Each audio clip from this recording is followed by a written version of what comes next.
Bonjour et bienvenue sur cette nouvelle vidéo ASMR, une nouvelle fois consacrée à de la lecture jetée.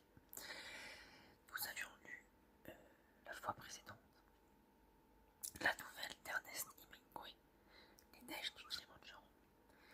Nous allons aujourd'hui lire ensemble le dernier roman paru de Louis-Ferdinand Céline, Guerre, édité en 2022 ou 2023 peut-être. Alors, cela peut sembler paradoxal car Céline est un romancier de la première moitié du XXe siècle, notamment connu pour ses livres consacrés à la Première Guerre mondiale, à laquelle il a participé, et dont fait partie ce livre ici présent, le roman Guerre. Mais simplement, le livre que nous avons aujourd'hui avait été en quelque sorte perdu. Le manuscrit avait été perdu et il a été retrouvé simplement il y a quelques années justement. C'est pour cela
Ou qui pouvait être lui à ce moment-là. Et les autres, des heures, une nuit entière et presque un jour avaient passé depuis qu'on était venu les écrabouiller.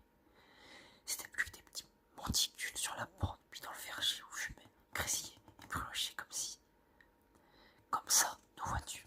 Le grand four en forge, il n'avait pas fini de faire seulement carboniser. La fourragère, il y en avait ainsi pour dire plus. J'ai pas reconnu l'adjudant dans le milieu.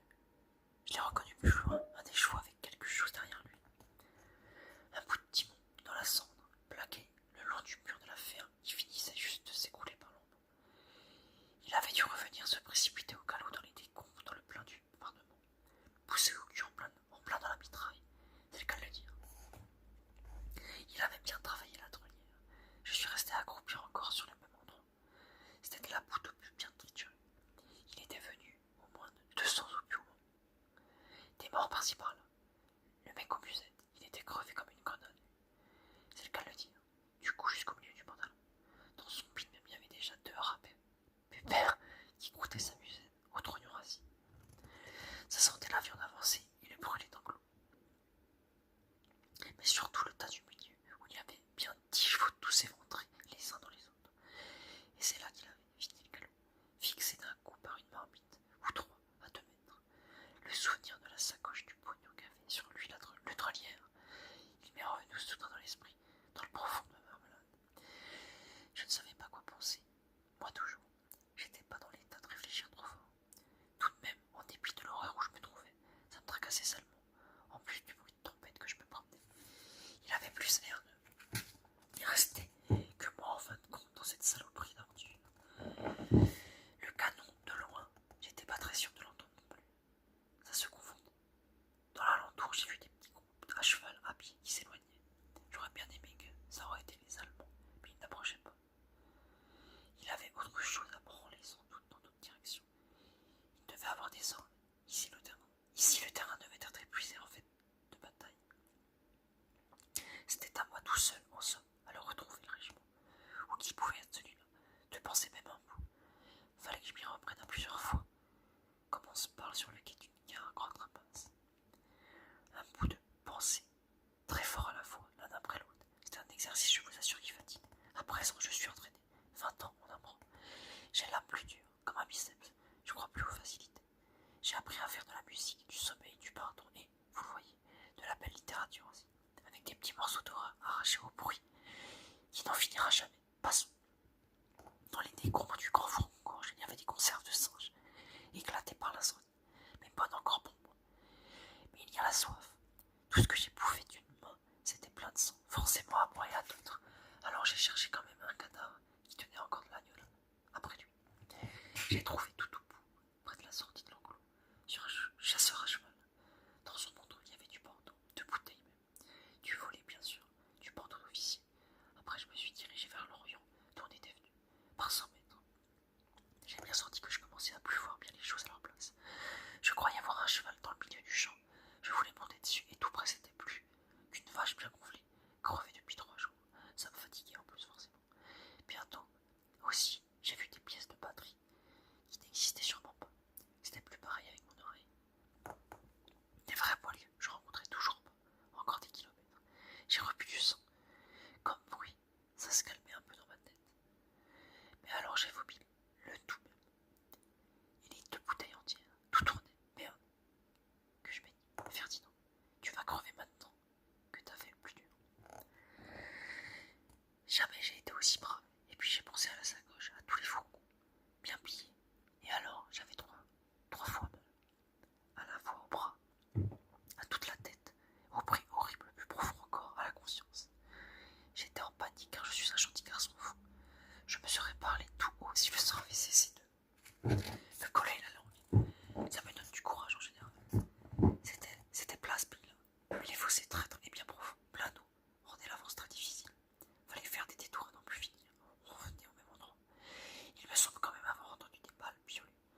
200 mètres à chaque coup.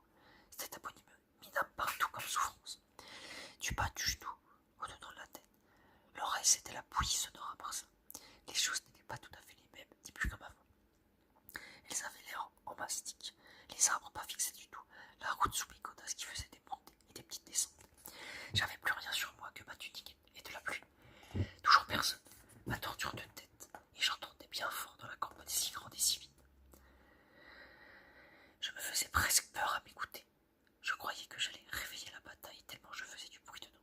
Je faisais à l'intérieur plus de bruit qu'une bataille. Dans un coup de soleil, au loin, il monte au-dessus des champs à vrai clocher, un énorme. Va par là, je me dis. C'est une destination comme une autre. Et puis je m'assois, avec mon grand poussin dans la déterre, mon bras en morceaux, et je me force à me souvenir de ce qui me venait d'arriver. Je pouvais pas, c'était la foire, question de mémoire. Et puis d'abord j'avais trop chaud, même le clocher, une variété distante, il transperçait dans mes yeux. Tout près, plus loin. C'était peut-être un mirage, que je me dis. Mais je suis pas si con, puisque j'ai si mal partout, le clocher disait aussi. C'était une manière de raisonner, de retrouver de la faune. Me revoilà encore parti dans le bas-côté de la route, à un détour. Un mec dans le fond se bouge, sûrement qu'il me voit. Je pensais à un cadavre qui se tordit, sûrement que j'ai la perlue. Il était habillé en jaune avec un fusil. Je n'avais encore jamais vu des individus comme lui. Il tremblait le mec où c'était moi. Il me fait signe que j'avance. J'ai fait donc. Je risquais rien. Il me parle alors de près. Je reconnais tout de suite. C'était un Anglais. Comme j'étais, ça me paraît fantastique qu'ils soient anglais. Avec du sang dans la gueule, comme j'en avais, je lui réponds en anglais du coup. Ça vient même tout seul. Moi qui n'avais pas voulu en cracher doucement quand j'étais là-bas pour l'apprendre, je me mets à lui faire la conversation au mec en jaune. L'émotion sans doute, ça me faisait du bien même à l'oreille de lui parler anglais. Il me semble que j'avais moins de bruit. Du coup, il m'aide à marcher. Il m'épaule bien sérieusement. Je m'arrêtais souvent. Je pense qu'il faut mieux quand même que ce soit lui qu'un connard de chez nous à me retrouver. À lui au moins, j'avais pas lui raconter toute la guerre à propos de comment qu'elle avait fini notre expédition. Where are we going? Que je lui dis. Un April. Qu'il me fait. April. C'était sur le clocher là-bas. C'était donc un clocher de ville. Il avait mis encore 4 heures de marche à cloche-pied. Comme on allait à travers les sentiers et sur tous les champs. Je voyais plus très clair, mais je voyais rouge par-dessus. Je m'étais divisé en parties tout le corps. La partie bouillée, la partie qui était sourde, la partie du bras qui était atroce, la partie de l'oreille qui était abominable, la partie de l'amitié pour l'anglais qui était bien consolante, la partie du genou qui s'emparait comme au hasard, la partie du passé déjà qui cherchait, je m'en souviens bien, à s'accrocher au présent et qui n'en pouvait plus. Et puis, alors l'avenir qui me faisait plus peur que tout le reste. Enfin une drôle de partie qui voulait par-dessus les autres me raconter une histoire. C'était plus même du malheur, on peut appeler ça. C'était drôle. Après, on a fait encore 1 kilomètre, et puis je refuse d'avancer. Où que t'allais? Que je lui demande d'un coup. Question de savoir. Je m'arrête, j'avance plus. C'est pas très loin, sans 10 pas pourtant. Les champs roulaient tout autour de nous, gonflaient en grosses bosses mouvantes, comme si des rats énormes soulevaient des mottes en se déplaçant sous les sillons. Peut-être des gens. Même c'était gros, une armée qu'on dirait au ras de la terre. Ça remuait comme la mer en vraie vague. Fallait mieux que je reste assis, surtout que je vais avec tous les bruits de la tempête qui me passaient entre les 2 oreilles. J'étais plus dans la tête qu'un courant d'air d'ouragan. J'étais plus dans la tête qu'un courant d'air d'ouragan. Du coup, je me collais très fort. I am not going. I am going to the guard movement. Et comme j'ai dit, j'ai fait. Je m'ai soulevé encore plus avec mon bras et mon oreille, le sang partout, et je suis reparti du côté de l'ennemi. D'où on venait. Le compagnon, alors, il m'a engueulé, et je comprenais tous les mots. Je devais monter en fièvre, et plus que j'avais de chaleur à porter, plus facilement que je comprenais l'anglais. Je boitais, mais j'étais têtu, question de bravoure. Il savait plus comment m'arrêter. On s'est pour ainsi dire bagarré dans le milieu de la plaine. Heureusement qu'il n'y avait personne pour nous regarder. Finalement, c'est lui qui a gagné. Il m'a serré par le bras, celui qui était ouvert. Alors il a gagné fatalement. Je l'ai suivi, mais on n'avait pas fait encore un quart d'heure dans le sens de la ville que je vois sur la route qui venait vers nous. Une dizaine de cavaliers en kaki. Dès les voir si près, je m'imagine des choses, que la bataille va recommencer. Oh, que je vois si vert aussi loin que je les vois. Oh, à présent, je savais que c'était les Anglais. Oh, qui me répondent. Leur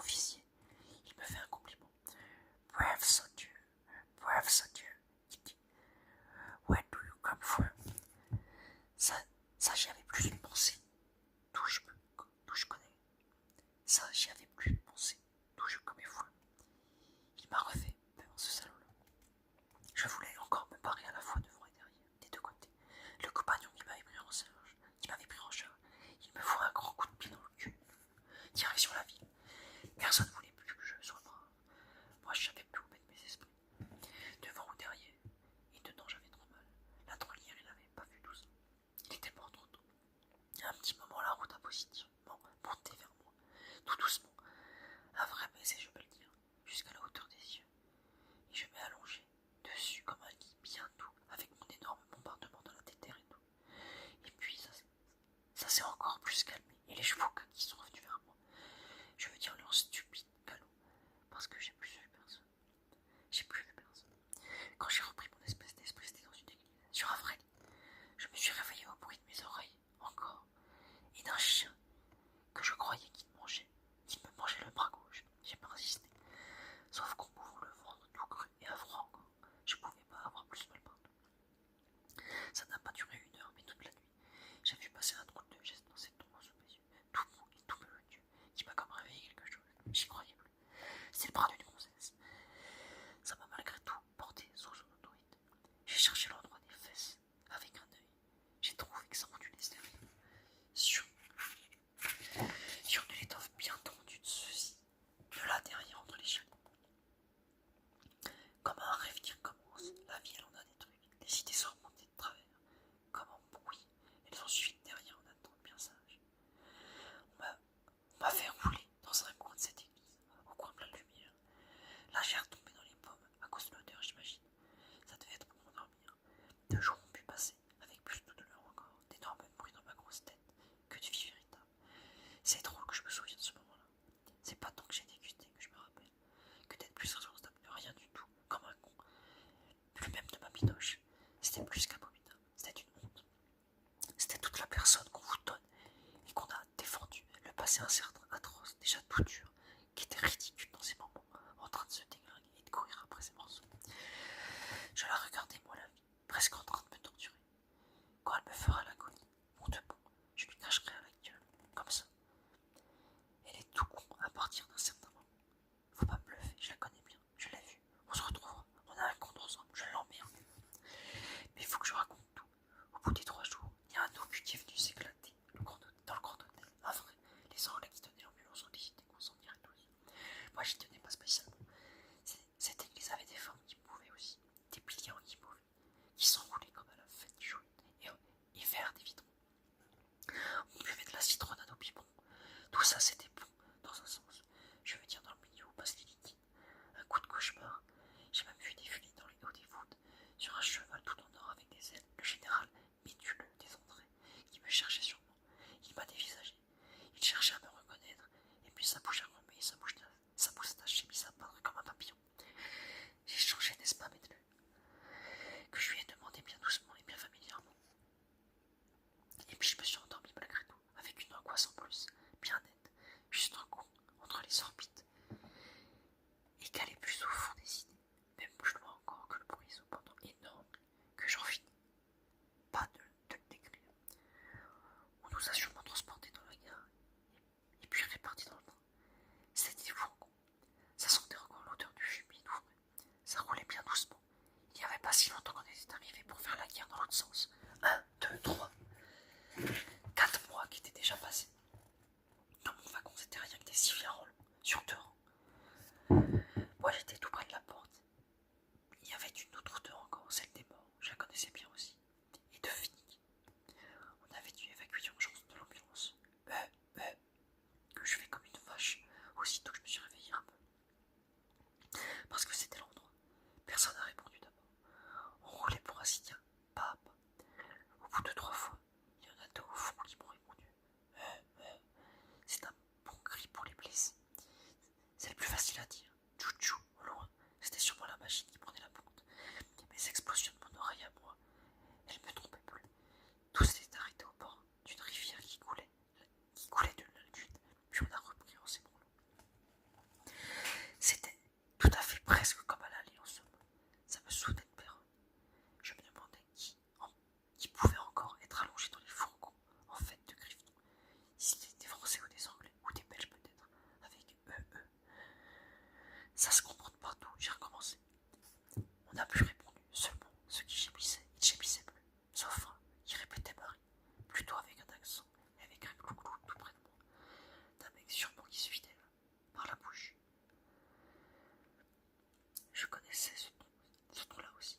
J'avais appris en 2 mois à peu près tous les prix de la terre et des hommes. On est resté encore bien 2 heures immobiles sur le remblai, en plein froid, juste le tchou-tchou de locomotive. Et puis une vache aussi qui faisait bien plus fort que moi. Alors dans un brin de vent, j'y ai répondu pour voir. Elle devait avoir faim. On a roulé un peu, brom brom. Toutes les roues, toutes les viandes, toutes les idées de la terre étaient tassées ensemble dans le bruit au fond de ma tête. C'est à ce moment-là, quand même, que je me suis dit que c'était fini, qu'il y en avait assez. J'ai poussé un pied sur le plancher. Ça se tenait. J'ai viré de côté. Je me suis assis. J'ai regardé l'ombre du wagon devant, derrière. Je me suis fait l'œil. C'était des corps qui bougeaient plus sous les couvertures des civières. Il y avait 2 rangs de civières. J'ai fait personne ne leur a répondu. Du coup, je tenais aussi, pas longtemps, mais assez pour aller jusqu'aux portes. Avec un bras, je les ai ouvertes davantage. Je me suis assis dans la nuit sur le rebord. C'était tout à fait comme on était monté vers la guerre, mais à présent, on redescendait plus doucement encore. Dans le wagon, il n'y avait plus de chevaux non plus. Il devait faire grand froid. C'était vraiment plus l'été, mais j'avais une chaleur et une soif comme un été. Et plus je voyais des choses dans la nuit. Et même j'ai entendu, à cause de mes bruits, des voix et puis des colonnes entières qui passaient sur les champs à pas de mètres du sol. C'était bien leur tour. Tout ça montait vers la guerre. Moi j'en revenais. C'était plutôt un petit wagon. Mais il y en avait bien 15 morts dedans, que j'y pense. Peut-être qu'on entendait encore un canon tout à fait loin. Les autres wagons, ça devait être pareil. Tchou-tchou. C'était une petite locomotive qui avait bien du mal à traîner tout ça. Donc on allait vers l'arrière. Si je reste avec eux. Alors que je me disais, je suis mort, pour de bon. Mais j'avais si mal et tant de bruit dans la tête que dans un sens ça m'aurait fait du bien. Enfin le cadavre qui était sur la civière en fond à droite. J'ai vu sa figure d'un coup, et puis la figure des autres aussi. Comme le wagon s'est juste arrêté sous une lanterne de gaz, ça m'a fait peur de les voir. Que je leur ai fait à tous. Et puis le train s'est traîné, encore tout au bord de la campagne. Une prairie toute couverte de pluie, si épaisse que je me suis dit, Ferdinand, tu vas marcher là-dessus comme chez nous. Et j'ai marché dessus. Je suis parti de plein pied dans cette étroite route. C'est le cas de le dire. Je m'en mettais partout du nuage. Ça y est, j'ai dit. Cette fois, je déserte mon debout. Je me suis assis, c'était mouillé. Un peu plus loin, je voyais les murs de la ville déjà. Des hautes murailles. Un vrai château fort la protège. Une grande ville du Nord sans doute. Je m'assois devant, puis je dis. Maintenant, j'étais sauvé. Je n'étais plus seul. Je prends l'air coquin. Il y avait Kersuson, qui remplèche, Gargader et le Galocam autour de moi, en cercle pour ainsi dire. Seulement alors, il avait les yeux fermés. C'était des reproches qu'il m'adressait. En somme, il venait me surveiller. Depuis 4 ans presque, on avait été ensemble. Je leur avais pourtant jamais raconté d'histoire. Gargader, il saignait en plein dans le milieu du front. Ça rougissait tout le brouillard en dessous de lui. Je lui ai même fait remarquer Kersuson, c'est vrai, il avait plus de bras du tout, mais de grandes oreilles pour écouter bien. Le Galocam voyait à travers sa tête le jour, par les yeux comme dans une lunette. Ça c'est drôle, car en blèche il lui avait poussé une barbe, il avait les cheveux longs comme une table, il avait gardé son casque, il faisait les sons avec un bout de baïonnette. C'était pour m'écouter aussi. Il avait les boyaux qui glissaient par le fondement de l'ombre dans la campagne. Fallait que je leur parle, sinon sûrement il me dénoncerait. La guerre, que j'ai dit, c'est au nord qu'elle se passe. C'est pas par ici du tout. Ils ont rien dit. Le roi Croconet est rentré chez lui. Il y a eu des coups de canon à travers la campagne, juste comme disait ça. J'ai pas eu l'air d'entendre. C'est pas vrai que j'ai dit. On a chanté ensemble tous les 4. Le roi Croconet est rentré chez lui. On chantait faux. J'ai craché sur la gueule à Kersuson, tout rouge. L'idée est venue, bien alors. C'était beau. On était devant Christianie. Voilà mon opinion encore à présent. Sur la route vers le sud, c'est-à-dire. Cette hibouée jaune qui arrivait ainsi vers moi. Des drôles de costumes aussi, des lambeaux pour vrai dire. Il venait aussi de Christianie, pillé peut-être. Vous aurez la fièvre, bande de vaches. Voilà ce que j'ai gueulé, moi. Kersuson et les autres, ils n'osaient pas contredire. C'était quand même moi le brigadier après tout. Même après ce qu'il s'était passé. Déserté ou pas, c'est tout de même moi qui connais. Fallait tout connaître. Raconte que j'ai dit au Gargader Riffon, qui était de ces pays-là. C'est Thibaut qui l'a tué, le père Morvan. Le père à jaune, dis-le. C'est lui qui l'a tué.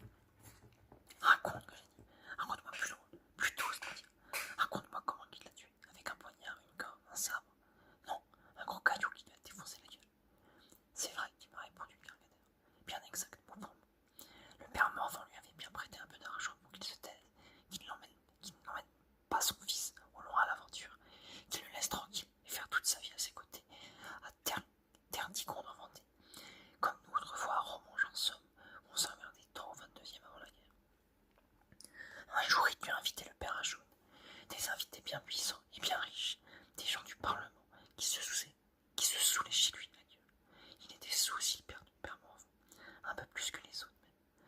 soit dégueulé. Il avait quitté sa place au banquier pour se pencher à la fenêtre. Dans la ruelle, en bas, il n'y avait personne. Si, un petit chat, un gros caillou. Thibaut arrivait justement au coin. Il viendra pas, ton ami. Il viendra pas pour nous amuser, nous jouer son instrument. Il est payé pourtant. Il m'a prévenu d'avance. C'est un voleur, Thibaut, j'ai toujours dit. C'est à ce moment que Thibaut, qui l'entendait, s'est relevé avec le gros caillou dans la main. Il l'a foudroyé vif à mort d'un seul coup, au milieu de la tombe du père Morveau. C'était l'injure bien vengée tout entière en fin de compte. Terrible comme il était, son âme est partie, comme le son de la lourde cloche au premier choc s'est envolé. Thibaut est entré dans la maison avec les pèlerins. On a enterré le procureur 3 jours plus tard. La mère Morveau avait bien du chagrin, ne se doutait rien. Dans la chambre même du mort, il s'est installé, Thibaut, comme un ami. Avec Jaune, il allait faire de grands tours dans les tavernes. Et puis, ils en eurent assez tous les deux. Jaune ne pensait que d'amour lointaine, Amandine la princesse, la fille du roi Crocold, de haut de mort, au nord encore de Christianie. Thibaut ne voulait l'aventure, même la riche maison ne sut le retenir. Il avait tué pour rien, pour le plaisir en somme. Les voilà partis tous les deux. Nous les voyons traverser la Bretagne comme Caractère autrefois, qui était pour toujours terdi qu'on en vendait comme Caramblette. C'est bien que je leur disais avec 3 dégoûtants. Pas belle quelle est mon histoire. Il ne répondait rien d'abord. Enfin, c'est Cormélec qui passait derrière moi. Je n'attendais plus. Il avait la gueule toute ouverte en deux, la mâchoire d'en bas qui pendait dans les lambeaux tout dégoûtant. Brigadier, qui me fait comme ça. Il se servait des 2 mains pour faire marcher sa bouche. On n'est pas content, nous autres. C'est pas d'une histoire comme ça que nous autres on a besoin. Garde à vous, j'ai gueulé alors. Garde à vous, plus fort encore. Calmez-vous, mon ami. Qu'elle répond la dame, calmez-vous. Ça y est, vous allez boire ceci, puis vous ne serez repéré que demain matin. Ces choses se passaient à l'hôpital de la Parfaite Miséricorde le 22 janvier 1915, à Noirceur-sur-la-Lys, vers 4 heures de l'après-midi. Question d'être sonné, on pouvait pas mieux faire. Mais j'avais la vie dure quand même, puisque c'est seulement 2 jours plus tard qu'ils m'ont cueilli, gisant dans la prairie au contre-repas où je m'étais laissé glisser du wagon. Je les connais toujours, c'est certain, à l'hôpital qu'ils m'ont dit. Ils ont réfléchi d'abord avant de choisir. Ils savaient plus si j'étais belge ou bien anglais. Français, ils hésitaient aussi, tellement je m'étais frusqué avec des bouts. Et tout ça en cours de route. J'aurais pu être allemand, il n'y aurait rien vu. Et puis aussi, il y en avait pour tous les coups des ambulances à Perdu sur la Lys. C'était une petite ville, et en position juste pour recevoir des trophées de toutes les batailles.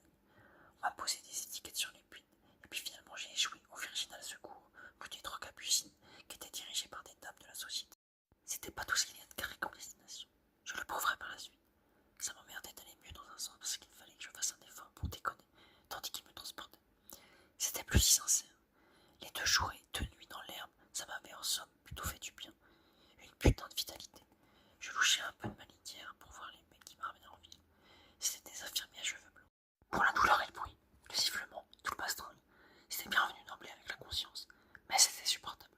En somme, je préférais encore le grand délabrement d'avant, où j'étais presque mort, sauf une espèce de chiasse de douleur, de musique et d'idées.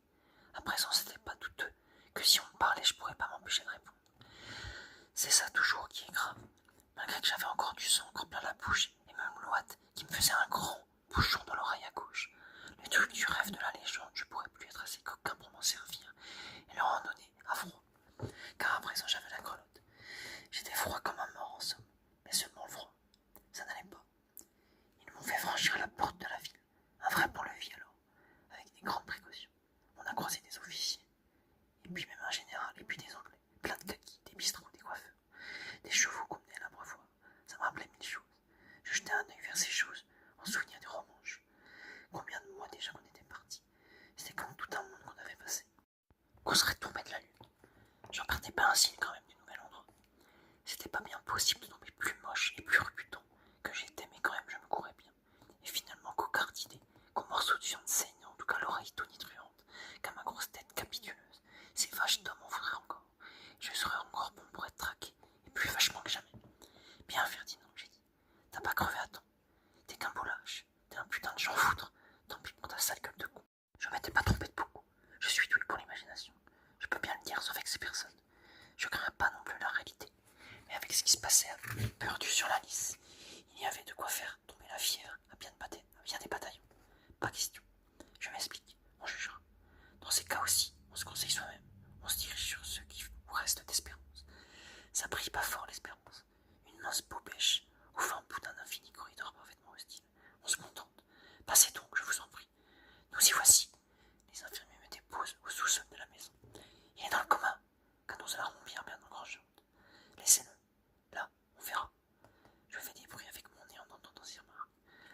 saisit, il me fout tout cru dans une des caisses. Je vois des caisses et des tréteaux. Du coup, il y revient à l'envers. Je vous le disais, il est dans le coma. Après, elles s'enquièrent. Il n'a rien lavé sur moi. Ça me paraît une question bizarre, d'où va ce que je me trouvais. Les mecs porteurs, ils savaient rien pour ma vie. Justement, j'avais envie de pisser. Je laisse aller. Ça coule de la civière et puis par terre sur la faïence. Ça, elle voit la gonzesse. Il ouvre d'un coup mon pantalon. Elle me tâte le Roméo. Les mecs sortent pour aller en chercher un autre vaseux. La gonzesse alors, elle insiste plus précisément sur mon pantalon. Vous me croirez si vous voulez, mais je m'endoche. Je voulais pas avoir l'air trop mort pour qu'on m'encaisse. Pour pas qu'on m'encaisse, mais je voulais pas trop bander non plus. Qu'on m'aurait cru un imposteur. Pas du tout, la Rombière, elle me tâtait si belle et bien. Pas du tout, la Rombière, elle me tâtait si belle et si bien que je tordis. J'en trouve un œil. C'était une pièce à rideau blanc, tout carrelé par terre. Je les vois alors, bien à droite, à gauche, les civières, recouvertes de draps rigides. Je me trompe pas, c'en était. Et puis sur des tétaux, d'autres cercueils qui arrivent. C'était pas le moment de se tromper. Fais un effort, Ferdinand. T'es dans une circonstance exceptionnelle. T'es un trompeur, trompe. Je l'avais dit plaire à la montre d'emblée. Elle n'était pas répugnée. Elle me lâchait plus au bord. Je me dis, faut-il sourire, faut-il pas? Faut-il avoir l'air aimable ou l'air inconscient? À tout prendre, je bafouille. C'est mon risque. Je reprends ma chansonnette. Je veux aller à ma ronde, que je mélange entre deux cailloux. J'irai voir le roi Crogold. J'irai tout seul faire la grande croisade. Du coup, la môme, elle se renforce. Elle me fout une vraie branlée tout tort. Rassurée sans doute que je déconne. Seulement, je me fais mal au bras, que je trémousse comme un crapaud. Je hurle un peu, et puis je me donne. Elle en a plein les mains. Remarque que j'ouvre plus les yeux. Elle m'essuie avec du coton. Je délire, c'est tout. D'autres femmes entrent. Je sionne. Des genres pucelles. J'entends la mienne de gonzesse. Vous devez le sonder. Venez, mademoiselle. Venez, mademoiselle Cotiton. Se blesser, ça vous apprendra. Il a aussi quelque chose à la vessie, celui-là. Le docteur Méconi l'a bien recommandé en partant. Sondez les blessés, qui ici, n'urinent guère. Sondez les blessés. On me monte au premier donc, soi-disant, pour me sonder. Je me rassure un peu, je louche. Il n'y avait pas de cercueil au bruit. Rien que des lits, entre les paravents. Elles se mettent à quatre dames pour me déshabiller. On me mouille d'abord, de haut en bas. Tous les haillons, parce qu'on est tout collé. Des tifs aux chaussettes. Tous les haillons, parce que tout est collé. Des tifs aux chaussettes. Mes pieds qui font partie du cuir. Là, c'est des manœuvres bien douloureuses. Dans le bras, j'ai des asticots. Je les vois qui vibrent, je les sens. Du coup, la môme Cotiton, elle se trouve un peu mal. C'est ma branleuse qui prend la suite. Elle est pas mal, la branleuse. Sauf les dents tout en avant. Et bien un peu verdâtre aussi. Un petit endroit bien pourri. Ça me fait rien. Apparemment, c'est tout ce qu'il y a de contaminant, sollicite comme atmosphère. J'ouvre les deux yeux. Mais alors fixe, bien au plafond. Mort à Gwendan le félon. Mort au Salmon félon. Mort aux envahisseurs de la pauvre Belgique. Je déconne d'un plein tuyau. Je prends une précaution, on me dévisage. Elles sont toujours quatre. Ils délirent encore le malheureux. Apportez-moi ce qu'il faut. Je vais le sonder moi-même. Que réfléchit la branleuse. Bien, mademoiselle. Je vous apporte tout de suite les sondes. Elle m'ont ensuite laissé seule avec la personne. Ce qui fut dit fut fait. Mais alors sérieusement, elle m'a raclé lentement à l'intérieur de la bite. C'était plus de la plaisanterie. Je ne bandais pas. Je sais pas gueuler quand même. Elle m'a bandé ensuite. Il m'a fait repenser la tête. L'oreille et le bras. Fait boire à la cuillère. Et puis on m'a laissé tranquille. Reposez-vous, qu'elle m'a dit la sondeuse en chef. Et puis tout à l'heure, le capitaine Moisy-Jousse, notre officier gestionnaire, viendra vous poser quelques questions. Si toutefois vous êtes en état de lui répondre. Et puis ce soir, le docteur Mégoni passera pour la visite. Il avait de l'avenir. Je ne serais pas prêt d'être en état, comme elle le disait. Moisy-Jousse, j'y ai rien dit d'abord. C'est bien simple. Pendant près de 10 jours, ils ont pensé ce qu'ils ont voulu. J'avais pas de papier sur moi. J'avais rien que ma gueule saignante de travers et le reste à l'avenant. L'intérieur bien pire, c'est tout. J'avais plus peur encore d'être ressondé. C'était une manie. Mademoiselle Lespinasse, elle s'appelle la sondeuse. C'était elle qui commandait tout. On me trouvait de la fièvre le soir, ça faisait bien. Je ne regrettais pas, mais c'était juste. Je sentais seulement. Toujours c'est la question. Si on allait m'isoler en bas avec les agoniques ou pas. L'espinasse, mon sondage, ça devait plus m'amuser, me branler non plus. Seulement un soir, le docteur n'est pas venu. Il était occupé. Elle passait entre les lits. Elle m'a embrassé le front, en douce, derrière le paravent. Du coup, je lui ai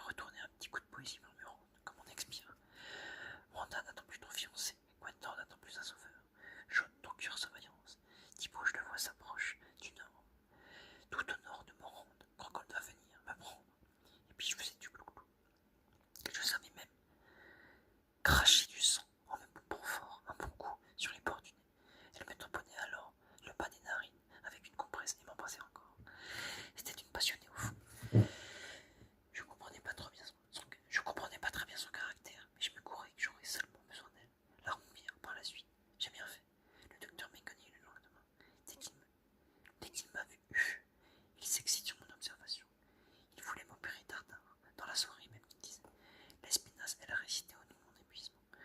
Je crois que c'est ça qui m'a sauvé. Lui, si je comprenais bien, il voulait m'enlever la balle tout de suite au fond de l'oreille. C'est elle qui ne tenait pas. Moi, rien qu'à le regarder, Mégoni, j'étais sûr que si l'autre prenait la tête, c'était bien fini. Dès qu'il est sorti, les gonzesses autour de l'espinasse, elles ne lui donnèrent raison d'avoir résisté. Pour ce qui me concernait, qu'il était médecin pas chirurgien Mégoni, et que c'était pour se faire la main qu'il entreprenait, qu'il devait plutôt commencer par les cas faciles, que la guerre durait encore assez longtemps, qu'il avait le temps, qu'il aurait pu par exemple essayer d'abord de me rafistoler l'os du bras qui était cassé aussi, mais que la tête c'était trop difficile pour lui, pour un début. Moi c'est qu'on m'avait montré d'abord à l'arrivée le petit Lazare en bas, dans la cave. Ça m'avait comme donné une terreur supplémentaire.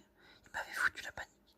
On me l'aurait pas montré le petit Lazare avec les tréteaux, les 2 pierres dessus, que je me serais peut-être pas obstiné, que je me serais laissé plier.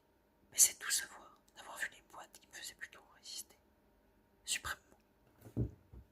Ce qui me dégoûtait le Lazare, l'odeur de pourriture des morts, sûrement qu'en plus, s'il finissait pâle, le Mégoni avec son opération, il m'augmentait les vertiges et mon orage, et montant sifflant de la tête à me tripoter mon mystère par le ton. Je m'en servais pour me déconner de mon supplice. Pour me soulager, j'avais pas confiance en lui du tout. Suffisait de le regarder. D'abord, il quittait pas une paire de lunettes, et un lorgnon en plus, une barbe plus grande que sa figure, une tunique bien trop petite qu'il n'en pouvait plus écarter les bras du corps, des mains poilues jusqu'aux ongles, et puis des bandes moletières qui se dépinaient en volute devant derrière ses talons. Tout ce qui est sale et qui chaîne en somme, c'était Mégoni. On se décidait donc pas. Il me jetait un sale œil le matin à la visite, et en plus, on me laissait donc souffrir en suspens. Et puis un matin, l'espinasse, quand elle m'a demandé mon matricule bien gentiment, j'ai répondu un numéro quelconque. Ça ne la regardait pas. Le plus tard possible que je me disais, que je me ferais identifier. Et le lendemain, j'ai passé de très bonnes heures par les terres. Pour avoir des sensations horribles, moi, j'avais été gâté. Mais c'est l'espinasse qui m'a régalé. Elle me maintenait fermement le cornet du soufflon sur le blaireau de bras. Elle était costaud. Je me suis régalé d'un bon coup d'abord. Je le jure, il m'en avait tant fait, finalement, que je m'ai lancé dans mon masque, dans son masque à délire, une espèce de joie. Question cloche, les terres a déterminé un véritable ouragan personnel, une surprise quand même. J'ai plongé dans cet orchestre, car j'en entendrai jamais plus sans doute, comme dans le cœur d'une locomotive. Seulement, je sentais bien que c'était le mien, quand même de cœur qui fournissait la violence. Alors j'ai des scrupules pour lui. C'est un bon cœur, courage, quand même, que t'as Ferdinand, que je me disais. Tu devrais pas abuser de lui, c'est pas joli. C'est là ce que tu fais là, tu profites. Du coup, je voulais remonter à la surface du bruit, lui tabasser la poire à la main l'espinasse, mais elle me tenait avec le cache, dans son étreinte, comme on dit, la vache, des clous pour remonter. Je faisais dans ses mains avec toute ma barbaque le battant de la cloche, tantôt ici avec ma tête, boum dans le fond des yeux, bang contre l'oreille. J'ai presque remonté, rouge sur blanc. Elle gagnait encore la salope. Bon, que je raconte à présent le coup du réveil. Je m'entends gueuler moi-même. Remarquez, mignon, mon mignon. Et puis fort alors. C'est ça que j'avais trouvé dans l'infini. Je sortais du néant de la merde avec un mignon. Et pourtant j'avais pas de mignon. J'en avais jamais eu dans ma putain de vie de mignon. C'est le cas de le dire. C'était un coup de tendresse qui me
Tout ça n'était pas marrant. Ils sont restés assis bien 2 ou 3 heures à me regarder revenir. Du coup, j'étais plus pressé du tout pour les entendre et comprendre la situation. Et puis ma mère recommençait à me parler. C'était son privilège de tendresse. J'ai pas répondu. Elle m'écoutait plus que ça encore. Je l'aurais bien dérouillée, elle. À la fin des fins, j'avais 1000 et 100 raisons. Pas toutes bien claires, mais bien haineuses quand même. J'en avais plein le bide. Des raisons. Lui ne disait pas trop de choses. On aurait dit qu'il se méfiait. Il faisait des yeux de poisson frit. On y était à la guerre dont il avait toujours parlé. On y était. Il était venu de Paris exprès pour me voir. Il avait dû demander un permis au commissaire Sangaré. Tout de suite, ils ont parlé du magasin, des terribles soucis qu'ils avaient, que les affaires n'allaient pas du tout. Je ne les entendais pas très bien à cause de mon vacarme d'oreille, mais assez. Ça ne portait pas à l'indulgence. Je les regardais encore. C'était bien des malheureux là au pied de mon lit. Et pourtant c'était des puceaux. Merde, que j'ai dit finalement.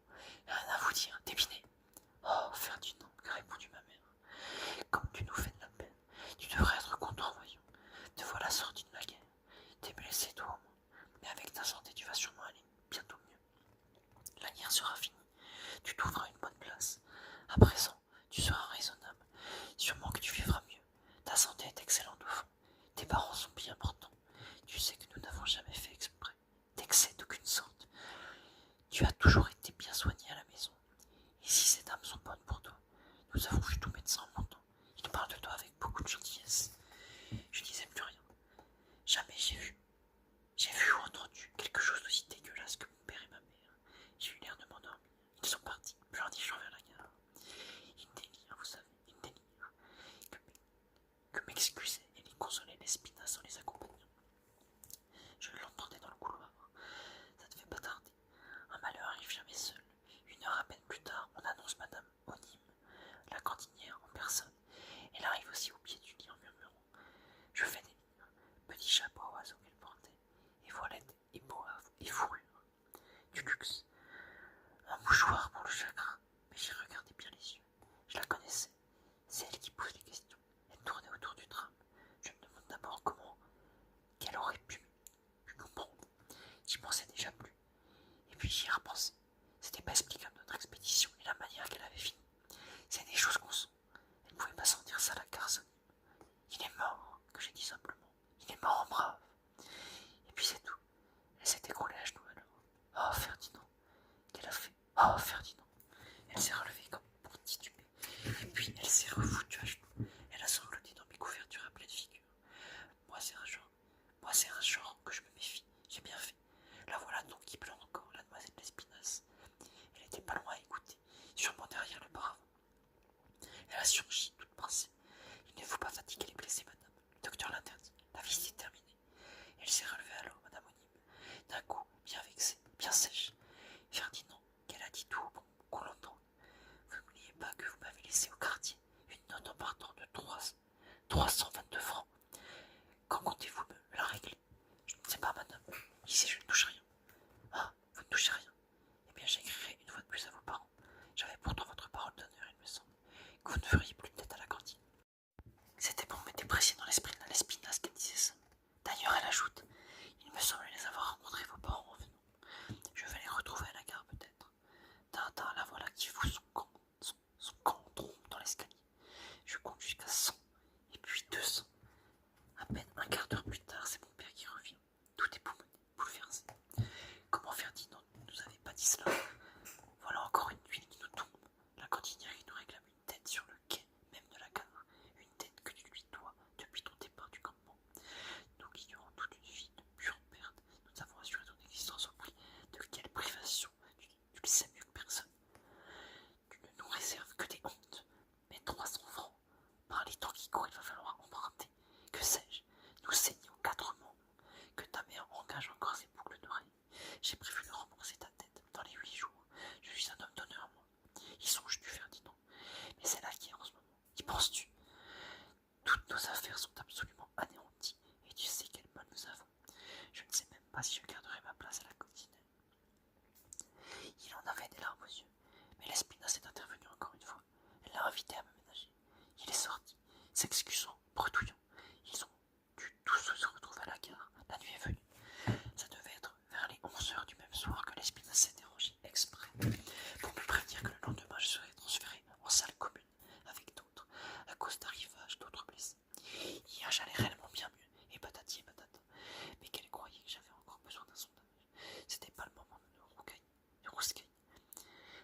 sûrement jusqu'à fin bout du trognon.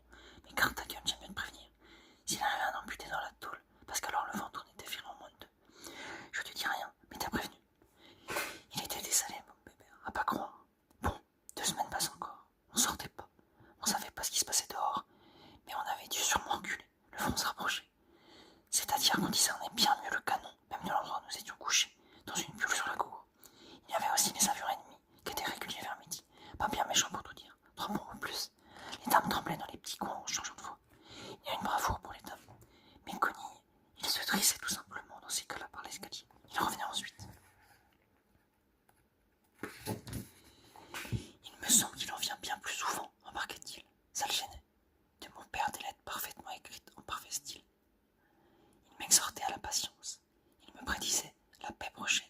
Il me parlait de leurs difficultés, du magasin, passage des Bérésinas, des inexplicables méchancetés des voisins, des travaux supplémentaires qu'il effectuait à la coccinelle pour remplacer les combattants. On a payé ta cantinière. Ne recommence pas où tu te trouves. Les dettes mènent sûrement au déshonneur. Cependant, il me félicitait longuement pour ma bravoure. Il m'étonnait alors sérieusement avec la bravoure. Il ne savait pas ce que c'était, ni moi non plus. En somme, il m'inquiétait. J'avais beau me trouver en train de dissoudre dans une putain de mélasse, pas même très croyable tellement c'était fadé. Cependant, les lettres de mon père retenaient mon attention, tout au fond, pour le ton. Même si on n'avait plus que 10 minutes à vivre, on chercherait encore de l'émoi tendre dans le ton. Dans les lettres de mon père, il y avait toute ma garce de jeunesse qui était morte. Je regrettais rien. C'était qu'un fumier puant, anxieux, une horreur. Mais c'était quand même mon petit passé de môme pourri qu'il cernait sur les cartes censurées, avec des phrases bien équilibrées et bien faites. D'où que je me trouvais, j'aurais bien voulu, question de crever, avoir pour y passer une musique plus à moi, plus vivante. Le plus cruel de toute cette dégueulasserie, c'est que je l'aimais, pas la musique des phrases à mon père. Mort, je me serais relevé, je crois, pour lui dégueuler sur ses phrases. On se refait pas. Pousser son quick, encore ça peut se faire. C'est tout ce qui précède qui vous épuise la poésie. Toutes les charcuteries, les bavaries, les torturations qui précèdent le hockey du bout. Faut être donc, ou bien bref, ou bien riche. Quand la Lespinasse venait me peloter à la nuit, j'ai bien failli lui pleurer dans les bras par 2 fois. Je me suis retenu. C'était de la faute à mon père avec ses cartes. Parce que, d'avance, je peux m'en vanter. Tout seul, je suis plutôt courageux. Vous tenez sans doute à la connaître, la ville de Perdu sur la Lys. Il s'est passé bien encore 3 semaines avant que je me lève et qu'on me laisse sortir dans la rue. En fait, d'inquiétude, j'étais paré aussi. Je disais rien à Pépère. Je crois, je sentais qu'il avait son compte comme inquiétude. Ma seule protection, c'était l'Espinasse au fond. Le Miconi, il ne comptait pas. C'est elle qui était riche, qui l'entretenait l'ambulance. Le curé passait tous les jours. Lui aussi, il tournait autour de la barbaque. Mais il n'était pas difficile à contenter. Une confession de temps en temps, il se trouvait ravi. Il reluisait. Je me suis confessé. Bien entendu, j'ai rien dit. Que des insignifiances. Pas si con. Mais Rosie s'est confessé. Mais Connie, lui, il était du genre bien plus vicieux. Il y tenait à m'extraire la balle. Il me regardait tous les matins, tendre la bouche et l'oreille avec des optiques de toutes les tailles. Pour le faire, il en louchait. Faudra avoir le courage, Ferdinand, de vous faire enlever ça. Autrement, votre oreille est perdue. Et votre tête aussi, peut-être. Il s'agissait de faire le coup, de résister sans trop vexer. Pépère, à pouvoir me débattre avec mes Connie, il se boyautait. La gonzesse Lespinasse en retrait, elle m'encourageait à la résistance, mais pas trop. On aurait dit que ça la faisait mouiller de me voir résister au Méconi. Elle passait le soir, et sans en avoir l'air, me réchauffait la bite d'un bon coup. Au fond, c'était ma seule protection. Et encore, comme disait Pépère, fallait pas trop que je compte dessus. Tu parles, l'Espinasse, tellement qu'elle était dans les suites de l'état-major, elle pouvait, il paraît, me faire recommander 6 mois de convalo, et que ça aurait pas été refusé. Mais la série n'était pas complète. Un matin, je vois entrer un général à 4 galons dans la salle, précédé par l'Espinasse, précisément, à la façon de la gueule qu'ils avaient tous les deux. Je sens le malheur qui fonce. Ferdinand, je me dis, voilà l'ennemi, le vrai de vrai, celui de ta viande et de son tout. Regarde la gueule à ce général-là. Si tu le loupes, il ne te loupera pas. Ou que je me trouve, que je me dis, pour moi tout seul. Ça me sépare du monde. Ça me sépare du monde. À l'instant, il n'y a plus que l'instinct qui me parle et qui se trompe pas. On peut toujours alors m'en donner de la chansonnette, de la foire, de la crème, de l'opéra, des pignons, même du cul satiné par les anges du paradis. J'ai l'intelligence ferme. Je me bute jusqu'au trognon. Le Mont Blanc sur des roulettes me ferait pas bouger. C'est l'instinct qui trompe pas contre la mocherie des hommes. Fini de rigoler. On compte ses balles. C'est marrant. Il approche de mon lit de gonze. Il s'assied et il ouvre sa serviette pourrie. Pépère, il écoutait bien aussi comment que j'allais me démener. L'Espinasse, elle me présente. Le commandant Récumel, rapporteur au conseil de guerre du 92e corps d'armée, vient enquêter sur les circonstances où vous êtes tombé avec votre convoi, Ferdinand. Il s'agissait bien, n'est-ce pas, d'un guet-apens, Ferdinand, comme vous me l'avez raconté. Ce sont des espions qui vous ont traqué sur la route et sur, elle me tendait la perche, la gonzesse. Elle m'armait, comme on le dit. La bouillie à Récumel, c'était pas du bonbon. J'avais connu forcément bien des gueules de gradés que même en train de fouiner, un rail aurait réfléchi avant de me mordre dedans. Mais le commandant Récumel, ça dépassait mon expérience en répulsion. D'abord, il avait pas de joues. Il avait que des trous partout, comme un mort. Et puis seulement un peu de peau jaune et poilue tendue, transparente à travers. Il n'y avait rien que de la méchanceté, sûrement en dessous du vide. Au fond du vide des orbites, des yeux si intenses, alors que le reste ne comptait plus. Des yeux convoiteurs, un peu d'andalouse. Pas de cheveux non plus, de la lumière blanche à la place. En le regardant celui-là, même avant qu'il parle, Ferdinand, que je me suis redit, tu peux pas aller plus loin. Il n'y a sûrement pas plus canaille, plus effrayant dans toute l'armée française. C'est un spécial. S'il trouve moyen ce mec-là, on te fusille au prochain lever du jour. Fallait l'entendre alors dans les questions qu'il a posées. C'était tout écrit, mais ce que j'ai remarqué d'emblée, et ça m'en a redonné de l'espérance, c'est qu'il savait pas un mot de ce qu'il racontait. C'était tout inventé. Si j'avais eu l'instruction, moi, je l'aurais possédé comme un crabe, au moment même. Il bavait.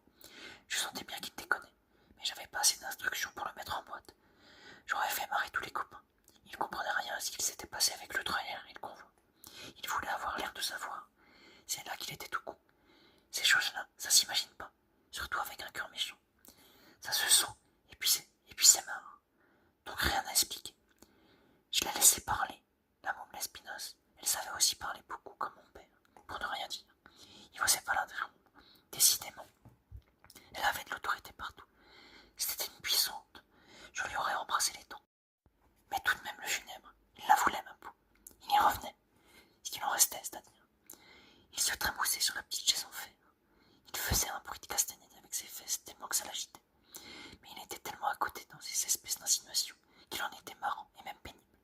Pour un peu, je l'aurais remis sur la voie. Je l'aurais aidé. Il me gênait par sa palourdise. Il n'avait rien compris du tout aux choses de la guerre de mouvement et de la cavalerie indépendante.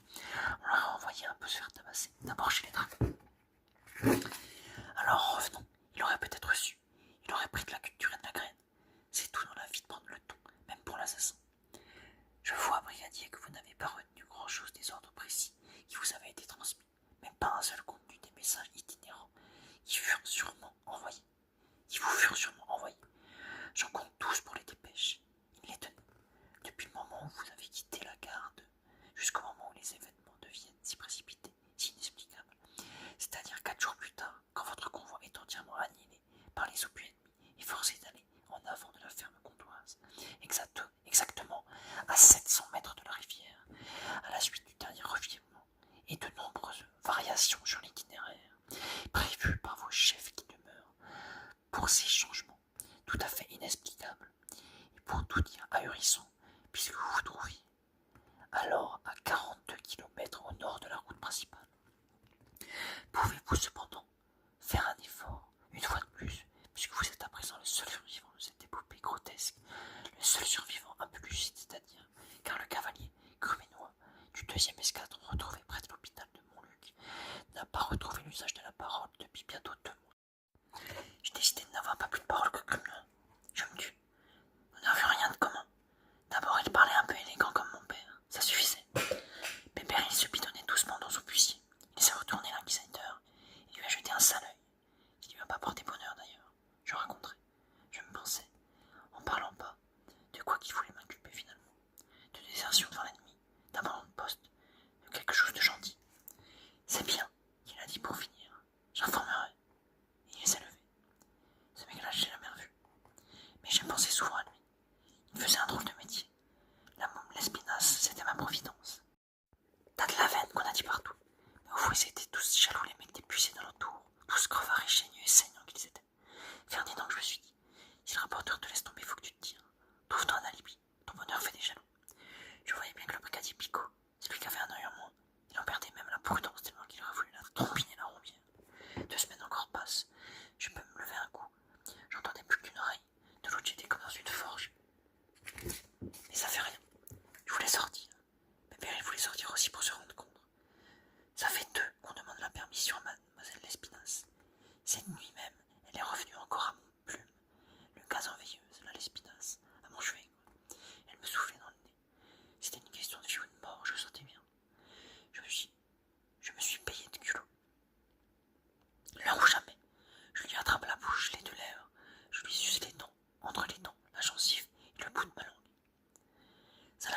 J'y embrassais le bras pour changer.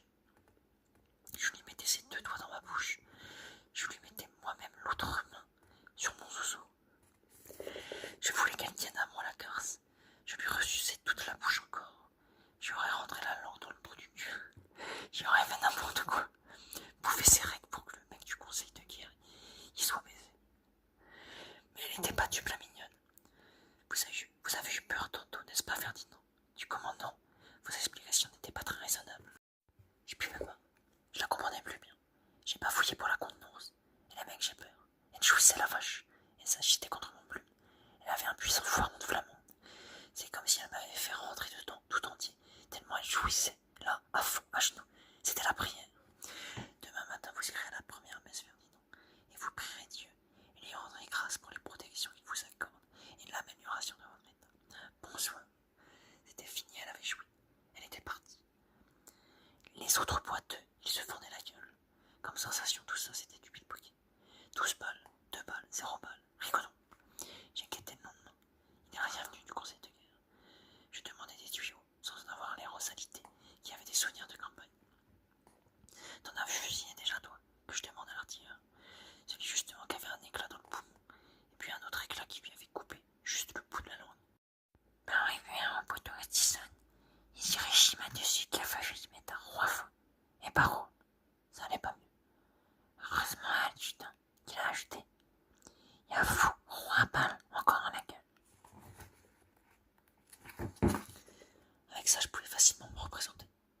Je me demandais si on me ramènerait à Romans où je me fusillais, ou si on me ferait ça à peur du même. Tout arrive.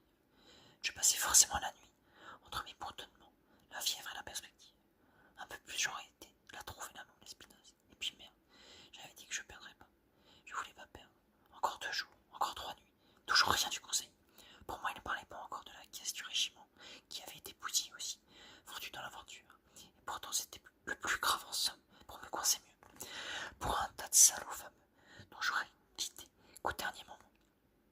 Même dans la fièvre du soir, je me débrouillais quand même pour leur préparer des réponses bien connes. Toujours rien. Je le surveillais pourtant le lever du matin. Le jour bien gris du nord, dans les fenêtres bien propres au-dessus des toits flamands et aigus, luisants de pluie. J'ai vu tout ça. J'ai vu la vie revenir, avec le funeste méconnu, qui se demandait s'il allait me perdre avant de me trouver la balle, et l'aumônier qui venait 2 fois par jour me donner l'éternité, et les vaches bourdonnements qui me faisaient trembler toute la caisse. C'était une vie merveilleuse, une vie de torture. Un tourment m'enlèverait le sommeil, ou presque. Jamais c'était entendu. Je ne connaîtrais plus la vie des autres, la vie de tous ces cons qui croient que c'est entendu. Comme ça, le sommeil et le silence, une fois pour toutes. J'ai vu encore ouvrir la porte à 6 heures à l'infirmière de service, 3, 4 fois. Et puis sans qu'on l'ait annoncé un matin, il est arrivé du train un bigot qui avait eu la jambe bien écrabouillée par un obusier, juste au-dessus du genou. Cave ta môme, qu'a prévenu mes mères. Tu vas te marrer. De fait, du moment qu'il est entré dans le régiment, de la salle Saint-Concept le bigot, elle me regardait plus qu'à peine. Fallait voir comme elle en soufflait autour de son lit. On aurait dit qu'elle remplaçait un os par du gigot. Tout de suite, elle la sondait le bigot, avec la sonde Maxima que je connaissais bien. Il gémissait derrière le paravent. Ils ont joué de la flûte avec nous. Le lendemain matin, déjà le médecin l'opérait. Une amputation pépère à la cuisse. Du coup, elle ne le quittait plus. Je te sonde. J'étais comme qui dirait, bien jaloux. Pépère, il se foutait de ma gueule. Je te sonde encore. Il était au plus mal, le bigot. On l'a entouré d'un paravent. Pépère, alors il m'en a raconté davantage. Je voulais pas le croire et pourtant j'étais blindé. Je me dis, Pépère, il travaille. Ça m'a fait lever pour aller exprès me rendre compte. Mais Connie, il voyait rien. Pépère et moi, c'est-à-dire. Les autres, ils étaient pas dans la note. L'arabe, il a pas traîné derrière son paravent. 2 jours après, il était si mal qu'il descendait au lazaret.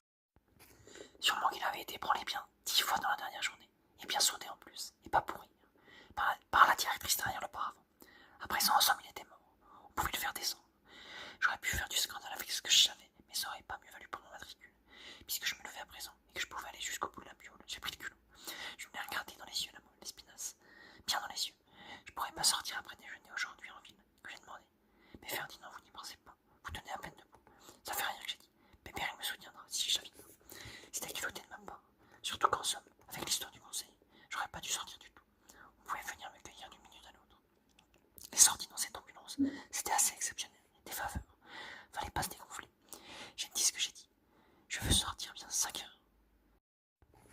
Elle m'a bien toisé la môme. Elle a laissé ses lèvres un instant au suspens au-dessus des dents. Je me dis, elle va me mordre. Pas du tout. C'est bon, Ferdinand, vous sortez. Mais avec Bébert alors. Et vous n'irez pas dans la grande rue. Vous devriez sûrement rencontrer le garde de la place. Et je serai sûrement blâmé. Et vous vous iriez en prison directe, je vous préviens. J'ai même pas dit merci. Bébert, à 2 heures on taille. Mais faut pas qu'il se court les autres crevés, que c'est la vadrouille. Dans la pure, on dira qu'on va chez un spécialiste et que tu me conduis pour le bras. Qu'il a dit et qu'on a gueulé du coup bien fort que c'était un spécialiste spécial qui était venu rien que pour moi et qu'on allait se faire visiter à l'autre bout de la garnison. Tout de même, c'est sournois les blessés. Ils y croyaient en attendant la salade. Ça va. Sur les 2 heures, on passe dans la rue. C'était une ruelle étroite. Mais le vent frais, ça fait du bien. Voici la fin de l'hiver, bébé, que je lui dis. Bientôt l'espérance. Un coup de printemps, et je vais bourdonner de la cloche plus que jamais. Je t'avertirai. Bébé, elle était toujours soupçonnée aussi. Fallait pas qu'on se cogne dans les huiles. Il faisait pas de bruit avec ses chaussons en allant d'une porte à l'autre, en s'abritant un petit moment. On regardait les jardins, les arbres par-dessus les petits murs en briques. Dans le ciel, il y avait des coups de canon bouffis, et puis des nuages bouffis aussi, tout roses et tout blêmes. Des pifetons qu'on croisait. Ils portaient d'autres uniformes que les nôtres, tout unis et moins cérémonie. La mode avait déjà changé depuis qu'on était entré au Virginal Secours. Le temps passe vite. L'air pur, ça me donnait bien des petits vertiges, mais avec Bébert comme soutien, j'avançais quand même. Je reprenais sur le pavé une putain d'envie de vadrouille. J'étais pas mort. Ça me souvenait du temps où je faisais la place tout le long du boulevard avec mes 6 lures pour le magasin que ça s'était si mal fini. Fallait pas que je fasse beaucoup d'appels aux souvenirs. Ça me gâtait ma journée. C'est incroyable, ce que j'en avais pas beaucoup qui était marrant. Perdu sur la liste, ça se présentait d'une manière crevante. Pour nous, tout au moins. La place au centre tout bordée de jolies maisons, bien fignolées, en pierre, comme un vrai musée. Un marché aux carottes, navets, salaisons. Dans le plein centre, ça égaye. Et puis des camions qui foutaient la tremblante en tout. Maisons, marchés, grossesses biffés, de toutes les armes derrière des canons. Les mains dans les poches, sous les arcades, accroissées par petits paquets. Dans les coins, en jaune et vert, des Sidis, des Indiens même, et des légions. Tout un parc d'automobiles. Tout ça tournait à la tremblote, comme dans un cirque. C'était le cœur de la ville. De là ça partait, les obus, les carottes et les hommes dans toutes les directions. Il en revenait d'autres, avec des airs écrasés qui défilaient à contre-cœur, en faisant une ligne de boue qui traversait les dragons, tout en couleur de la place. Nous, avec mes pères, c'est un spectacle qui nous plaisait.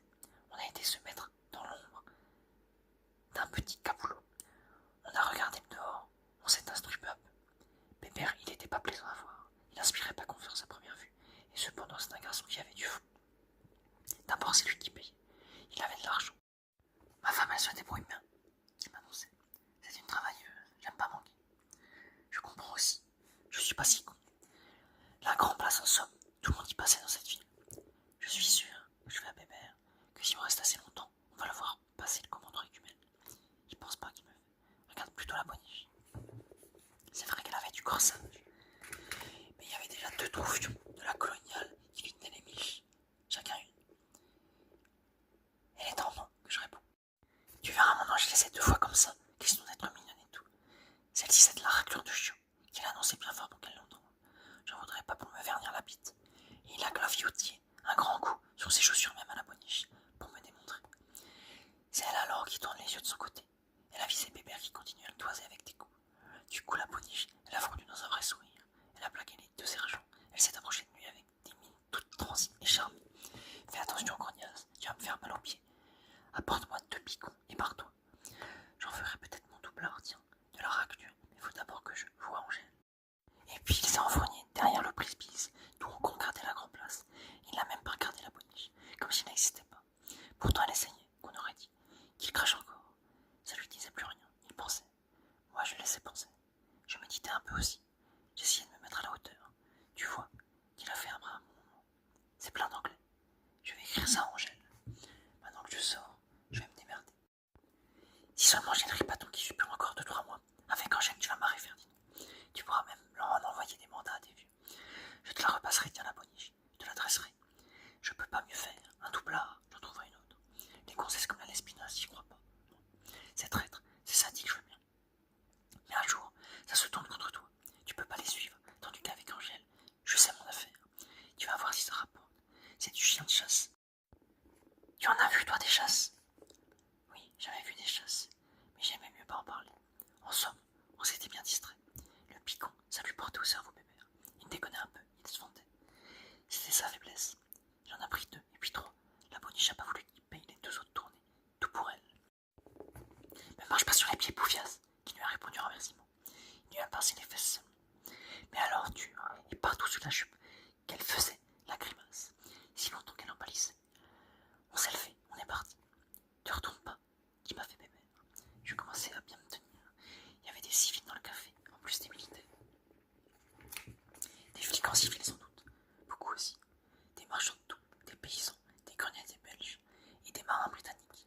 Un gros piano mécanique qui tapait la musique avec sa mitrailleuse à cymbales, avec le canon du ciel. C'était drôle. C'est comme ça que j'ai entendu Deep Harry pour la première fois. C'était presque nuit à présent. Il s'agissait de rentrer par le ras des maisons, pas trop vite, parce qu'on pouvait pas, ni l'un ni l'autre. Si je suis pur encore pendant 2 mois seulement, tiens Ferdinand, qu'il continuait bébert. Seulement 2 mois. Tiens, rien qu'avec Angèle, t'entends, rien qu'avec elle, je fais fortune. Ça c'était parlé. Seulement fallait pas qu'on se montre. En principe, il devait plus y avoir personne dans les rues. Pendant qu'on se planquait, il était passé une ronde de cogne, et puis tout un escadron de gendarmes, et puis des mecs de la police anglaise, avec la trique et le brassard. Heureusement, c'est un détachement du génie qui nous a sauvés. Sans lui, je crois qu'on était fait. Des pontonniers avec leurs bateaux retournés sur les prolonges. Un vrai bazar. Tout de chaînes, de guimbardes et de poilons. Il y avait de quoi se mélanger dans leur attirail. Ça faisait que 2 instruments de plus. Nous voilà boitant tous les 2, parmi la nuée d'avance, heureusement de la direction de notre rue. Juste au coin on se détache, en 300 bardés.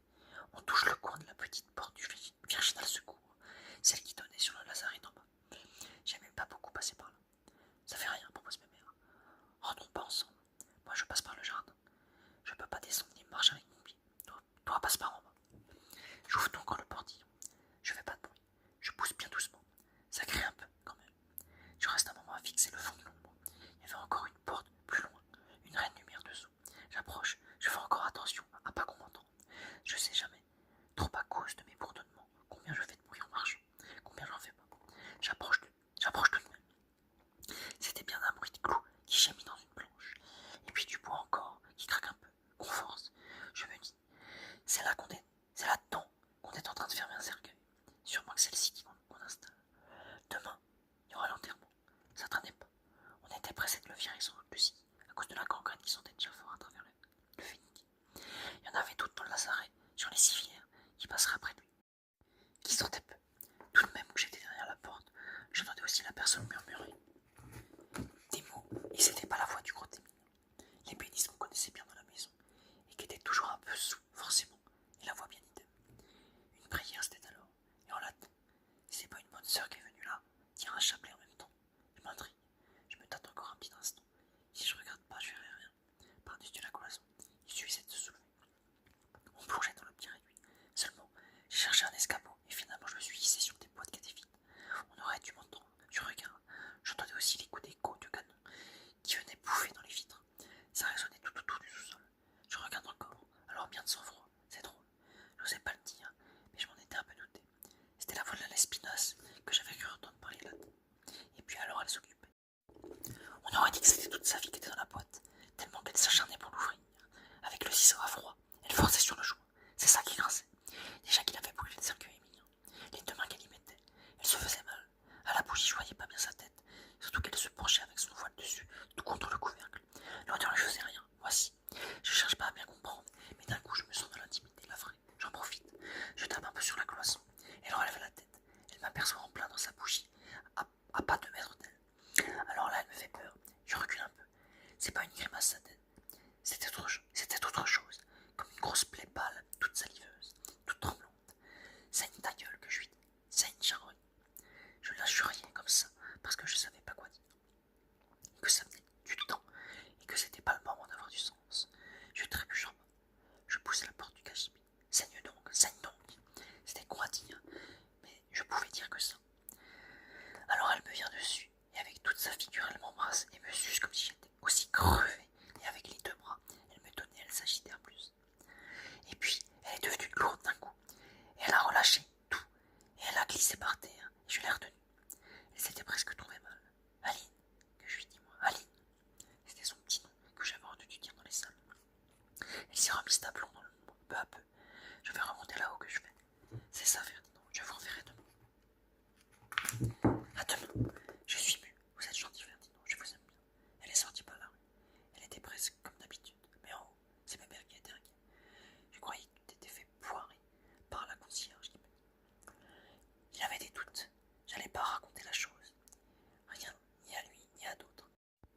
Faut que les personnes soient fortes pour que ça se fasse pas du tort. Et puis d'abord ça pouvait me servir.